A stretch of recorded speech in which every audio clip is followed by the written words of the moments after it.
she said that highly charismatic people work in a very specific formula. It was such a wild thing to hear. You're a hugely charismatic person. I've watched you apply that in a very disciplined way, and I've never thought of it as a formula, but it sounds like it is somewhat of a formula in the way that she presented it. Yeah, I think it's about putting yourself in the best position possible, right? And what works for you. Right. I think about Jack Benny. Jack Benny was wildly charismatic, and Jack Benny would come out on stage and say almost nothing. And he would do these little, and he'd put his chin in his hand, and he'd do these little things. And so you can be, you could be an outgoing person, you could be an introverted person, you could be a talker, you could be a listener. There's many different ways. It's about finding, where is that juice? Yeah. Where do you connect with people? And in fact, you remember this, Dave?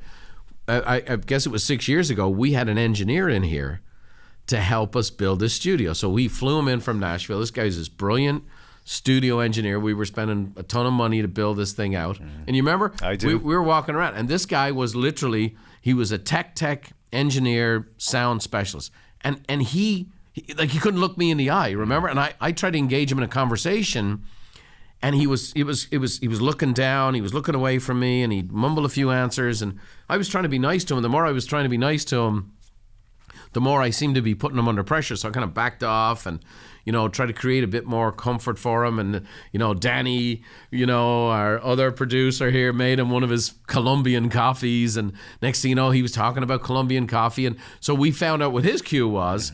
And then he starts opening up, and he said, "Oh yeah, I have a podcast myself." And I looked at you. And I was like, this fella has a pod. Like, this guy couldn't get 2 sentences out.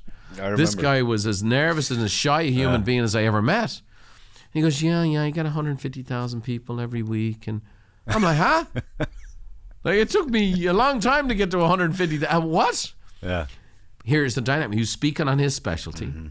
He was a specialist in sound engineering. He has 150,000 probably people very similar to him who are very techie, who wanted to hear this cool stuff and the coolest, latest tech and so on and so forth. So, and here's the thing. The guy that couldn't look me in the eye was radically shy, has a huge following as a podcast because he's found his own style, his own flavor of charisma. Yeah. And you wouldn't think he was charismatic. So I think it's really about how do you connect with people and how can you put yourself in the best position possible to do that. And that's what he was doing with his program.